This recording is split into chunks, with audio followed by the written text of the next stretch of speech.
As the fallout from his statements continued to reverberate, Mesut Ozil was all smiles in Singapore as he joined up with his teammates to begin his preparations for a new season.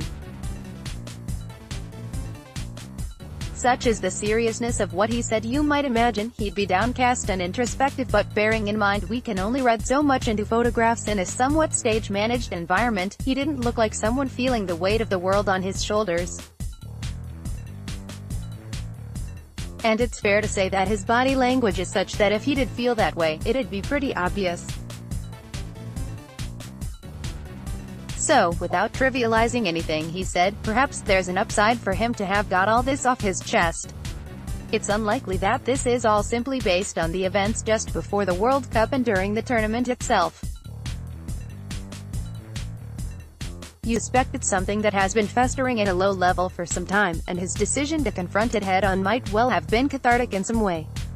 From the Arsenal fan side of things, I think the response has been overwhelmingly positive. Of course there are some who won't agree with him, but in general, based on my own interactions with our fans, the majority back him and the stance he's taken.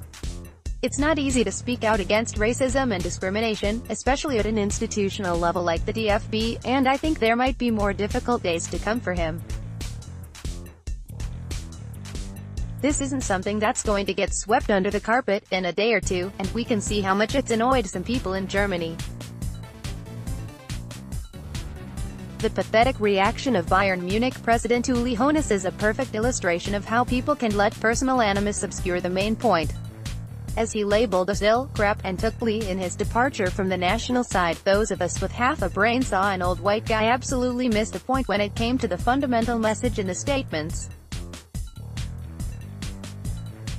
Whether it was deliberate or simply a consequence of his worldview, I can't say. You can speculate all you want, but either way it was so blind to the reality as to be beyond absurd. Ozil's agent, a man who seems to enjoy tearing strips off his clients' detractors, had plenty to say on the matter, and I'm sure this is a story which will rumble on for some time in Germany. But what of Ozil now, and what way will this affect him going into the new season with Arsenal? It's not a selfish view, but a realistic one. He is one of our best players, and I've seen plenty express concern that this might prove a distraction for him, or his motivation might not be where we need it to be. My hope, and it's only that, not based on any inside info, is that he'll feel a bit like someone with something to prove. We've seen players in the past come back after a disappointing World Cup and not perform anywhere near as well as we know they can, but I think these are different circumstances.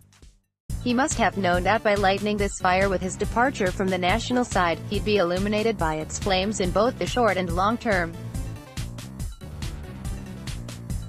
You can't do what he did and say what he said then hope to fade into the shadows of obscurity in a couple of days. Those aren't words that people will forget in a hurry, and they'll follow him around for some time yet. If he plays well, he'll be showing the DFB exactly what they're missing. If he plays poorly, it'll be a burden of the stance he took, and his principles will be an obstacle to playing well. He must have considered this, even if it was very much secondary to what he had to say, and known that it would increase the pressure on him. If he's willing to take that on, then for me it augurs well about what's to come this season. He must also know that things are different now.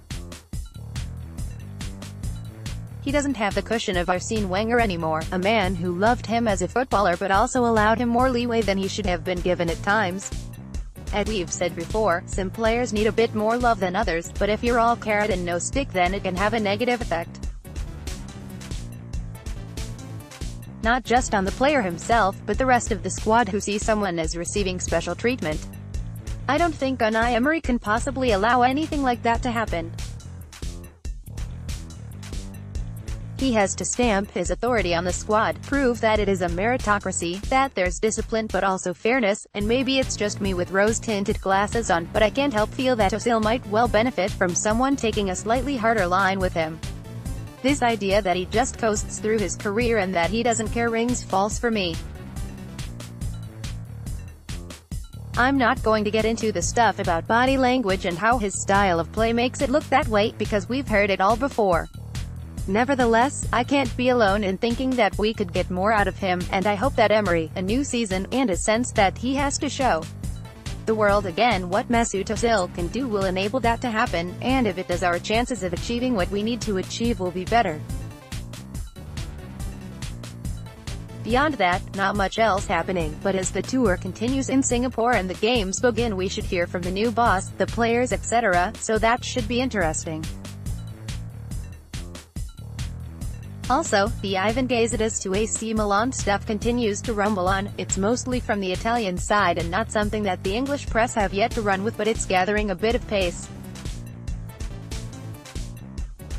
He couldn't, could he? For now, I'll leave you with yesterday's Arsacast Extra, in which James and I discuss the pre-season stuff, and the Mesut Ozil situation in some depth.